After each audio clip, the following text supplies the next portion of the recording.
বেরিয়ে যা, এখানে আর থাকতে পারবি না।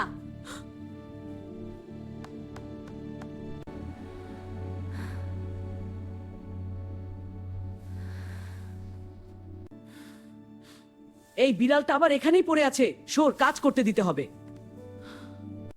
মা দেখো, বিড়ালটা খুব কষ্ট পাচ্ছে। হায় আল্লাহ, মনে হয় ওর বাচ্চা হবে। মা, এটা চুপ বাচ্চা।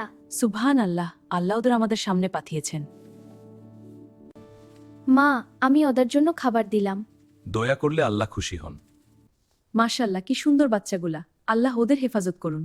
আমিন, ওরা এখানে নিরাপদ থাকুক। এই বিড়াল এখানে রাখছেন কেন? ফেলে দেন। এখানে থাকবে না, চলে যাও। এ তো দরজা যদি, তাহলে বাসায় নিয়ে রাখ না কেন? আমার বাসায় 2টা বিড়াল আছে, ওরা একসাথে। ওরা এখানে নিরাপদ না।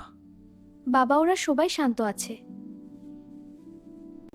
জানি না মা, হয়তো বাচ্চাগুলোকে অ্যাডপশন দিতে হবে, আর মা বিড়ালটাকে দূরে ছেড়ে দিতে হবে। কেউ ওদের ক্ষতি করেনি তো?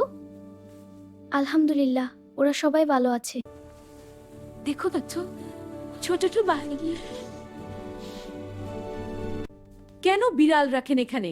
কাজ নাই, নোংরা। কিন্তু ওরা এখানে থাকতে দিবে না, আমি জানি।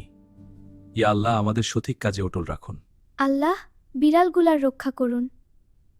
আমরা ওর সাথে থাকব, ইনশাআল্লাহ, যা হবে হোক, আমরা ভয় পাবো না। বিড়ালগুলা এখানেই থাকবে। জুলম আমরা মানব না।